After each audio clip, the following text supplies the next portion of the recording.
the issue around voting, and I agree with Rosemary and others who have come before me just now, that the representation is critical. So voting is a right that cannot be negotiated. And we need to enshrine that in our daily lives, because we vote to make sure that we can actually give whoever we are voting to that ability to represent us, either in the houses or to represent our issues, to legislate, and to do the oversight as we know it very well. So I think that's an important component that we need to put there. And then the other part that I just wanted to say very quickly is that when it comes to the diaspora representation and the issue around who are the people who are fronting for anything, I think I am suggesting, and I think this is from Mizani platform, that the next time we meet, let us bring the leaders of various entities within the diaspora with specific agenda on either the reforms, and look at how we can debate and contribute towards those particular items. One is, how do we elect our representatives? Because election of a representative is important. I know there's been some submission saying that we shouldn't have an elected representative from the diaspora. But the point is our contribution to the country. And remember, we are still Kenyans.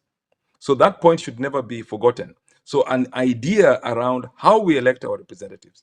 How do we demarcate and delineate the diaspora? How do we make sure that it is democratic? How do we make sure that the election can be conducted in a way that is very democratic and fulfilling? And then what should those people be accountable for, given the fact that they are from the diaspora representing us in the House of Parliament? I think that is a conversation that I'm sure this platform can bring on board, and will be very ready to participate, to be very ready to engage. And I think that's very important.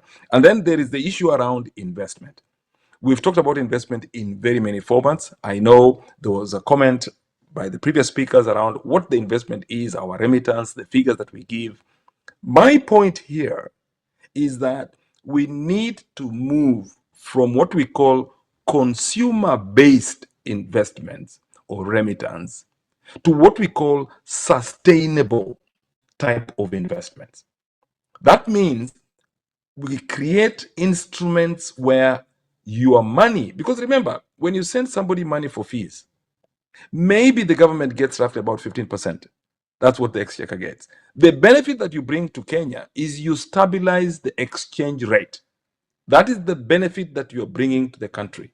But that money is never seen by the government itself. And that money is going for a specific purpose that you've chosen. But when you look at it collectively, that money should have gone, if a percentage would have gone somewhere where collectively we have a strength of determination. Think about it this way. We've seen so many contracts being signed in China today of specific projects in the country. And I want to challenge everyone who is listening. Do you want to tell me diasporians cannot be able to invest in those particular investments with the collective nature that we have? I think the answer is as good as what you're now guessing. So the point is, unless we have an instrument of investment that can be able to collectively get our money, and we can be able to determine what that money is being used for, whether it's for TVET, whether it's for funding a hospital, whether it's for funding even Konza or a robotics lab, or whether it's for whatever it is that money has to go to, we have the right to determine what it does.